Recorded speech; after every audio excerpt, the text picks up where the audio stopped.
Genesis chapter 38. About that time Judah left his brothers and settled near a man named Hira, an Adullamite. There Judah saw the daughter of a Canaanite man named Shua, and he took her as a wife and slept with her. So she conceived and gave birth to a son, and Judah named him Again she conceived and gave birth to a son, and she named him Onan. Then she gave birth to another son, and named him Shelah. It was at Chezib that she gave birth to him.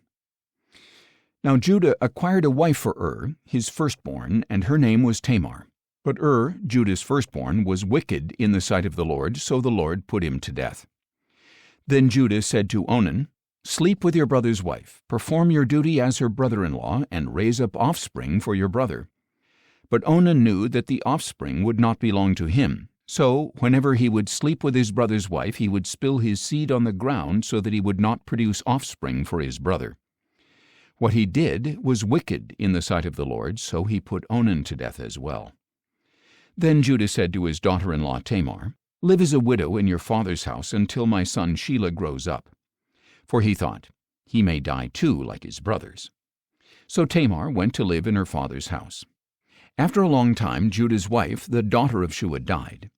When Judah had finished mourning, he and his friend Hira the Adullamite went up to his sheep shearers at Timnah. When Tamar was told, "Your father-in-law is going up to Timnah to shear his sheep," she removed her widow's garments, covered her face with a veil to disguise herself, and sat at the entrance to Enaim, which is on the way to Timnah. For she saw that although Shelah had grown up, she had not been given to him as a wife. When Judah saw her, he thought she was a prostitute because she had covered her face. Not realizing that she was his daughter-in-law, he went over to her and said, "Come now, let me sleep with you." "What will you give me for sleeping with you?" she inquired. "I will send you a young goat from my flock," Judah answered. But she replied, "Only if you leave me something as a pledge until you send it." "What pledge should I give you?" he asked.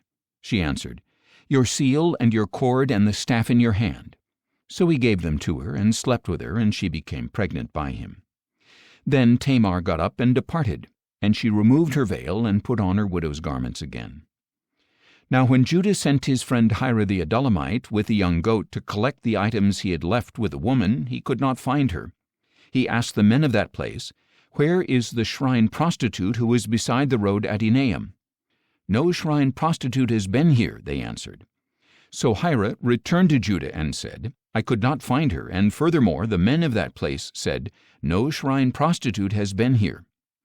"Let her keep the items," Judah replied. "Otherwise we will become a laughingstock. After all, I did send her this young goat, but you could not find her." About 3 months later, Judah was told, "Your daughter-in-law Tamar has prostituted herself, and now she is pregnant." "Bring her out," Judah replied. "Let her be burned to death."